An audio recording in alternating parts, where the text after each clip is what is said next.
Assalamualaikum warahmatullahi wabarakatuh.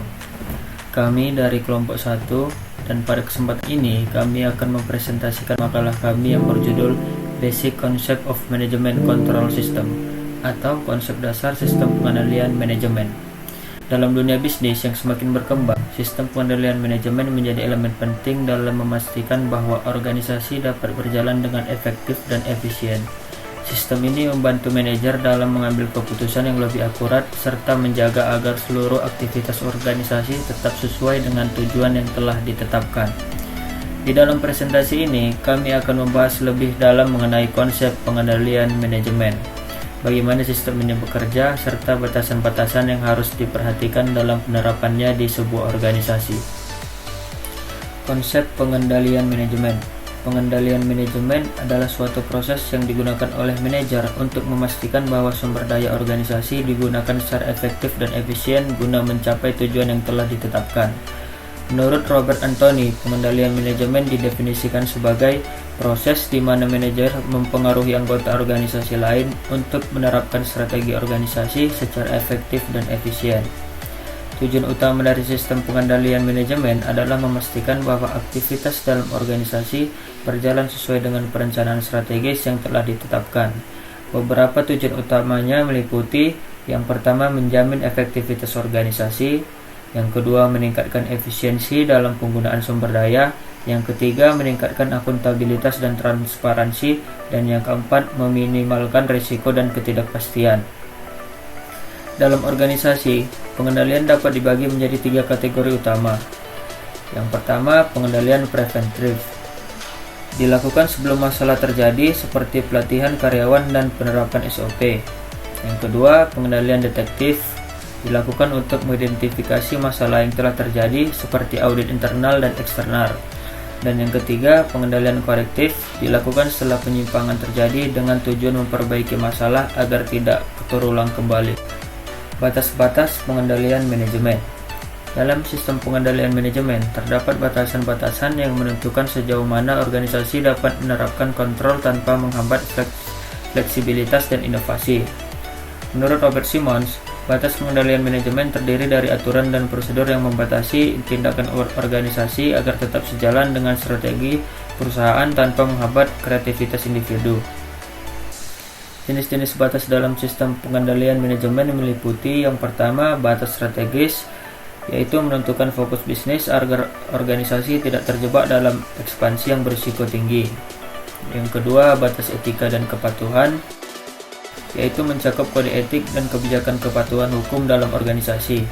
Yang ketiga, batas operasional, yaitu menentukan sejauh mana keputusan operasional dapat diambil oleh berbagai level manajemen. Dan yang terakhir, batas finansial, yaitu mengatur batasan dalam utang, investasi, dan pengeluaran modal organisasi. Dengan memahami batas-batas pengendalian manajemen, organisasi dapat menciptakan keseimbangan antara pengendalian yang ketat dan fleksibilitas yang diperlukan untuk inovasi dan pertumbuhan bisnis. Proses dan teknik pengendalian manajemen. Pengendalian manajemen adalah proses untuk memastikan sumber daya organisasi digunakan secara efektif dan efisien dalam mencapai tujuan strategis. Menurut Anthony dan Govindarajan 2020, pengendalian manajemen membantu manajer memastikan bahwa sumber daya diperoleh dan digunakan dengan tepat untuk mencapai tujuan organisasi. Proses ini melibatkan pengawasan internal dan metode pengukuran kinerja seperti Balance Sheet Scorecard atau BSC, Key Performance Indicator atau KPI, dan rasio keuangan untuk menilai pencapaian tujuan.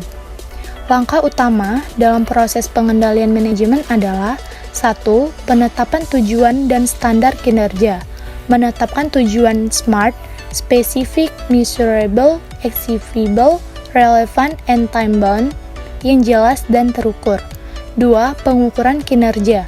Mengukur kinerja aktual menggunakan indikator kuantitatif dan kualitatif. 3. Evaluasi kinerja dan analisis penyimpangan.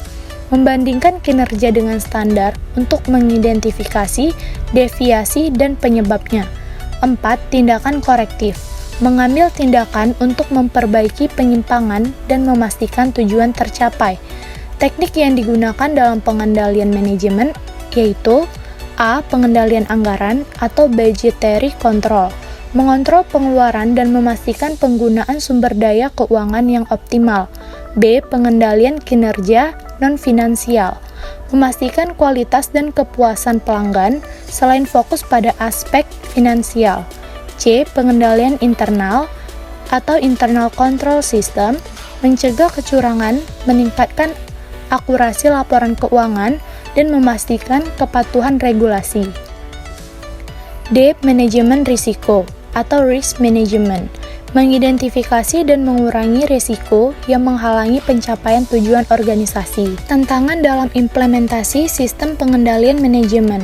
Implementasi sistem pengendalian manajemen atau MCS dalam organisasi menghadapi berbagai tantangan yang dapat menghambat efektivitasnya. Tantangan tersebut meliputi faktor organisasi, manusia, teknologi, dan lingkungan eksternal. Sebagaimana dijelaskan oleh Merchant and Van der State 2017, berikut adalah beberapa tantangan utama dalam implementasi MCS. A. Resistensi terhadap perubahan.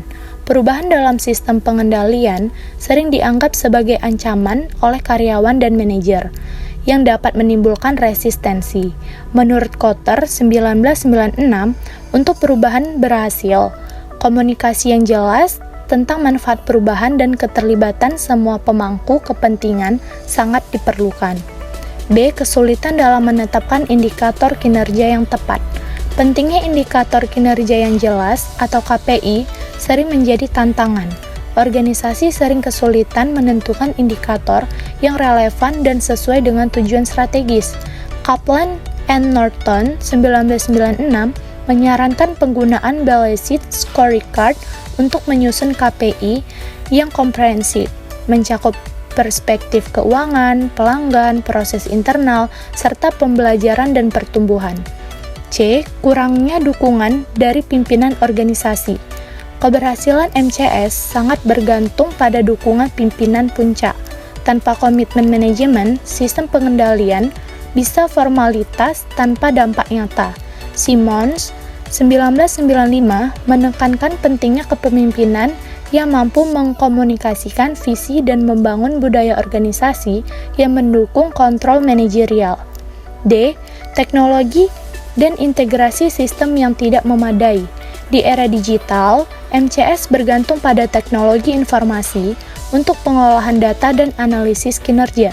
Namun, banyak organisasi menghadapi tantangan dalam mengintegrasikan teknologi dengan sistem yang ada. Davenport and Harris 2007 menyarankan penggunaan Business Intelligence atau BI dan Big Data Analytics untuk meningkatkan efektivitas pengambilan keputusan dalam MCS. E. Pengaruh faktor eksternal. Selain faktor internal, sistem pengendalian manajemen juga dipengaruhi oleh faktor eksternal yang sulit dikendalikan, seperti perubahan regulasi pemerintah, ketidakpastian ekonomi, dan tekanan kompetitor. Faktor-faktor ini dapat mempengaruhi strategi dan efektivitas sistem pengendalian dalam mencapai tujuan organisasi. Demikianlah presentasi kami mengenai konsep dasar sistem pengendalian manajemen. Dari pembahasan tadi, kita dapat memahami bahwa sistem pengendalian manajemen memiliki peran penting dalam memastikan efektivitas dan efisiensi organisasi. Dengan pengendalian yang baik, perusahaan dapat menjalankan strategi secara optimal, meminimalkan risiko, serta meningkatkan akuntabilitas dan operasionalnya. Kami berharap materi yang telah kami sampaikan dapat memberikan wawasan baru dan bermanfaat bagi kita semua. Terima kasih atas perhatian dan waktunya. Jika ada pertanyaan atau diskusi lebih lanjut, kami siap berdiskusi. Assalamualaikum warahmatullahi wabarakatuh.